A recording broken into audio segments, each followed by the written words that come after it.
بندگی نے زبان بل از دل است از ہمیں جا گفت شافع یوم النشور لا صلاۃ الا بالحضور. نبی کریم صلی اللہ علیہ وسلم نے جو حدیث میں فرمایا ہے کہ نماز بغیر دل کے حاضر کرنے کی نہیں ہوتی. حاضر جب تک دل نہ ہو تو حضور قلب کے بغیر نماز نہیں ہے.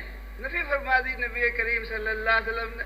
تو نہیں کا مطلب یہ ہے کہ صحیح نماز، کامل نماز، جو نماز صحیح نماز ہے، حق ہے جو نماز کہلانے کا، وہ تو جب ہی ہے جب دل سے نماز پڑھی جائے، یعنی دل بھی حاضر ہو نماز میں، حضور ہو قلب کا.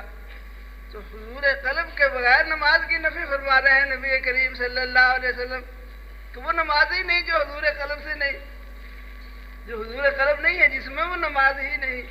اب آپ ہم سوچ رہے ہیں، دیکھ رہے ہیں، غور کر رہے ہیں، ہمارا تو حضور قلب نماز میں شاید ایک لمحہ ہی مشکل ہوتا ہو، ورنہ عام طور پر ایسے ہی ہو رہا ہے کہ چابی لگا دی گھڑی میں اور چابی کے بعد گھڑی چل رہی ہے ابھی، اللہ اکبر تحریمہ کہہ دی، اس کے بعد پھر ابھی رکوع سجدہ ہو رہا ہے، نماز بھی پڑھی جا رہی ہے اور دل جو ہے کہیں ادھر ادھر پھر رہا ہے.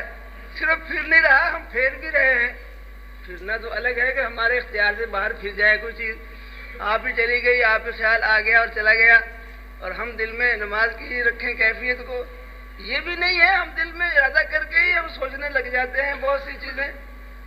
آ گئی کوئی دل میں بات اور وہ ہٹ گئی اپنے آپ ہی، ہماری توجہ دل کی نماز کی طرف ہی رہے تو وہ آنا اور جانا کچھ مضر نہیں ہے، وہ کچھ اختیار میں بھی نہیں ہے، اس لیے مضر بھی نہیں ہے. لیکن جب ہم کسی خیال کو دل میں جما کے بیٹھ جائیں اور اسی حساب و کتاب میں لگ جائیں، جو خیال آ گیا ہے اسی کو ہم نے پکڑ لیا، ارادہ کر کے اس کے ساتھ منہمک ہو گئے اور مشغول ہو گئے، تو اب وہ آنا نہیں رہا، اب لانا ہو گیا، اب خیال کا لانا بن گیا. وہ حضرت تھانوی رحمۃ اللہ علیہ فرماتے کہ عبادات میں وسوسوں اور خیالات کا آنا مضر نہیں، لانا مضر ہے. ایک تو لاتے ہیں ارادہ کر کے، ایک یہ کہ آ تو گیا تھا، بغیر کرنے کی ضرورت ہے کہ اگر آ گیا کوئی خیال تو اپنا دھیان نماز میں ہی رکھو، عبادت میں ہی رکھو. ایک نمازی کی بات نہیں، ذکر اللہ کر رہا ہے، درود شریف پڑھ رہا ہے، کوئی اور نیکی کر رہا ہے، اس میں خیال آ بھی گیا کوئی، آپ ہی آپ، تو وہ تو بے اختیاری ہے، لیکن اس کے ساتھ انہماک اور اشتغال جو ہے اسی میں مشغول ہو گیا اور اسی میں جم گیا آدمی اور لگ گیا، اس کی طرف متوجہ ہو گیا، تو یہ خیال لانا ہی بن جاتا ہے. پھر یہ مضر ہوتا ہے، نقصان دیتا ہے. دل گویا حاضر نہ رہا، حاضر نہ رہا نہیں، حاضر نہ رکھا یوں کہنا چاہیے. حاضر رکھنا ضروری ہے، احضار ضروری ہے. حضور ہمارے قلب اختیار نہیں، ہمارے حاضر ہونا ضروری ہمارے لیے نہیں، کیوں ہم اختیار میں نہیں. حاضر کرنا یعنی ارادہ کرنا، اس کے ترکیب کرنا، اس کے لیے جستجو کرنا، کوشش کرنا کہ دل نماز ہی کی طرف اور عبادت ہی کی طرف متوجہ رہے. اتنا ضروری تو ہے. جب تک یہ بات نہ ہو اس وقت تک بندگی تو نہیں بنتی، نماز تو نہیں بنتی. نبی کریم صلی اللہ علیہ وسلم فرما رہے ہیں.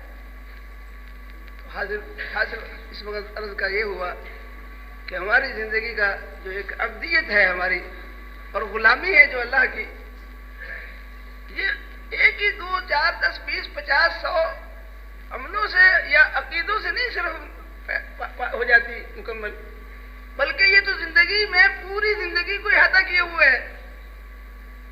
تو پوری زندگی ہی عبدیت میں ہو، غلامی میں ہو، حکموں کی تابع داری میں ہو، تو وہ زندگی اس کہنے کی مستحق ہے، کہلانے کی کہ عبدیت ہے اس میں اور غلامی ہے. صحیح انداز غلامی کا اور عبدیت کا، بندہ بننے کا یہی ہے کہ زندگی کا ہر شعبہ تابع ہو حکم الہی، اور جس کا عنوان ہے شریعت، نبی کریم صلی اللہ علیہ وسلم کی شریعت جو ہے اس کی تابع داری. یہ خلاصہ ہے اس وقت عرض کرنے کا.